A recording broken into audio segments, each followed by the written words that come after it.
መንግስት በከተሞች ያለውን ዘመናትን ያስቆጠረና የተደራረበውን ችግርና ድህነት ለመቅረፍ የሰው ተኮር መርሃ ግብሮችን በመንደፍ ቅድሚያ ለሰው በመስጠት እየሰራ ይገኛል። በዚህ ተግባር ደግሞ አዲስ አበባ ከተማ ግንባር ቀደም በመሆን እየሰራች ሲሆን በለውጡ ዓመታት ከ40 ሺህ በላይ ቤቶችን በመገንባት ለአቅመ ደካሞች ተደራሽ ማድረግ መቻሉን ከንቲባ አዳነች አቤቤ በልደታ ክፍለ ከተማ ለተለያዩ ማህበራዊ ችግሮች ለተጋለጡና አቅመ ደካሞች እንዲሁም ከወንዝ ዳርቻ ለተነሱ ነዋሪዎች የቤት ርክክብ ባካሄዱበት ወቅት ተናግረዋል። ከተማችን ላይ በርካታ ሰው ተኮር የሆኑ ስራዎችን በመስራት እንደናንተ ለዘመናት በማይመች ሁኔታ ውስጥ እንዲሁም መኖሪያ ቤት እጥረት በከፍተኛ ሁኔታ ጫና ሲፈጥርባችሁ ቆይቶ ለኖራችሁት በመድረስ በኩል ብዙ ርቀት ሄደናል። እስካሁን ድረስ ከ40,300 በላይ የከተማችንን ነዋሪዎች በእንደዚህ አይነት ፕሮግራም ተጠቃሚ ማድረግ ይችላልናል። ዛሬ ደግሞ እናንተን ደርሷችኋል ማለት ነው። የከተማ አስተዳደሩ ለተለያዩ ማህበራዊ ችግሮች የተጋለጡ ዜጎችን በቅርበት ተመልክቶ ችግሮቻቸውን ለመፍታት ከመስራት ባሻገር በፍትሃዊነት ተጠቃሚ እንዲሆኑ ያደርጋልም ነው ያሉት ከንቲባ አዳነች። ለማህበራዊ ችግር ተጋላጭ መሆን በተለያዩ የደህንነት ማዕቀፍ ውስጥ በመቆየት ብዙ ተሰቃይታችኋል። አሁን ግን ሌላው ቢቀር ማረፊያ ቤት አግኝታችኋል። በተለይ እዛ ቁርጡም ወንዝ አካባቢ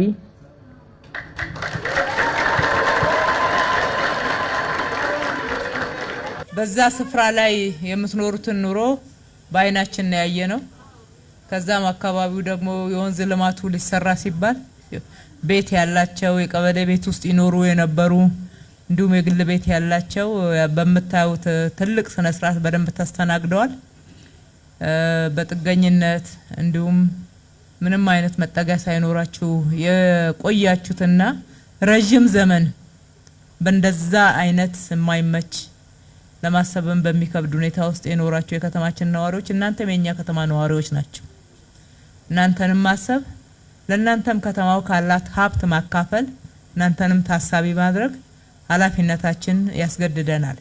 በተለይ ደግሞ የመንግስታችን ባህሪ በመሆኑ ነው። ከተማዋን ውብ አበባ በማድረጉ ሂደት የነዋሪውም ህይወት አብሮ መሻሻል አለበት ያሉት ከንቲባዋ በቤት አሰጣጡ ለተለያየ የአካል ጉዳት የተጋለጡ ዜጎችም በልዩነት ታሳቢ መደረጋቸውን ተናግረዋል።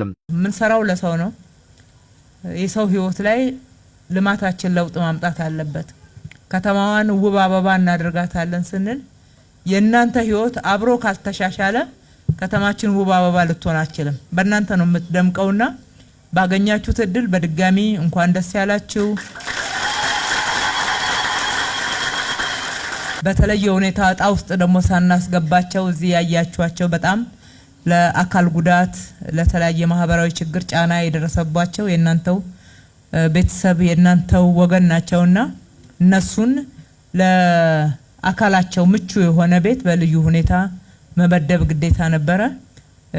አሰራራችን ግልጽ ነው ማለት ነው። ክፍለ ከተማው ፍትሃዊነትን ባረጋገጠ መልኩ ከሚያስተዳድራቸው ቤቶች ከ100 በላይ የሚሆኑትን በአንድ ቀን ለተለያዩ ወገኖች አስተላልፏል ያሉት ደግሞ የልደታ ክፍለ ከተማ ዋና ስራ አስፈጻሚ ወይዘሮ ልዕልት ግዳይ ናቸው። በዛሬው ዕለት ካሉን ከምናስተዳድራቸው የመንግስት የቀበሌ ቤቶች ፍትሃዊነትን ለማረጋገጥ ከ100 በላይ ለሚሆኑ አቅመ ደካሞች፣ አካል ጉዳተኞች፣ የሀገር ባለውለታዎች ለተለያዩ ውስብስብ ለሆኑ ማህበራዊ ችግሮች ለተጋለጡ ወገኖቻችንን እናስተላልፋለን። ለተለያዩ ማህበራዊ ችግሮች ከመጋለጣቸው ባሻገር የመኖሪያ ቤት እጦት ለከፋ እንግልት ዳርጓቸው እንደነበረ የሚናገሩት የቤት ተጠቃሚዎቹ እድሉን በማግኘታቸው መደሰታቸውን ገልጸዋል። ረጅም ዓመት በሸራ ቤት ውስጥ ተሰቃይቼ ነበርና አካል ጉዳተኛ ነኝ። 3 ልጆች አሉኝ። እጅግ በጣም ችግር ላይ ነበርኩ። ክረምት ዝናብ አለ። በዛ ላይ አጠገቤ ቱቦም ነበረኝ። ከልጆች ጋር ምንም አይመችም ነበር። አሁን እግዚአብሔር ሰምቶልኝ ለዚህ ደርሻለሁ። መንግስታችን እግዚአብሔር ይስጥል፣ እግዚአብሔር ያክብር፣ እድሜና ጤና ይስጥል። ቤት ከጠየቁኝ ወደ 15 ዓመት ይሆናል።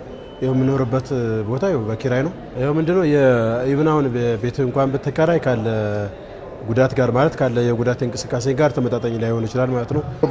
በፊት በነበረው ምንድነው ለአካል ጉዳት ተሳቢ ይደረጋል ይባል ነበር፣ ግን አሁን ያየነው ነገር በተግባር ነው ማለት ነው እና ትልቅ ነገር ነው። ትልቅ ደስታ ነው የሚሰማው። አኗኗራችን የደከመና በማር ቤት ውስጥ ነበር ልጆቼን ይዤ የምኖረው። ምንም አይነት የገቢ ምንጭና ምንም ተከራይቼ መኖርም አልችል ዝቅተኛ የሆነ የወረደ ቤት ውስጥ ነበር ስኖር የነበረው።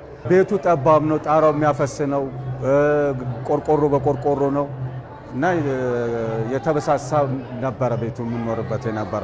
እኔ በጣም ደስ የሚል ነገር ነው ክብር ከንቲባችን ወይዘሮ አዳነች አቤቤ ይህን እድል ስለሰጡንና እንደገና ደግሞ ለምቾት በሚመች ሁኔታ መርጠው ቤት ስለሰጡን በጣም ደስተኛ ነኝ እስከ ልጆቼ ማለት እችላለሁ። እንደ አዲስ እንደተወለድኩ ነው የምቆጥረው።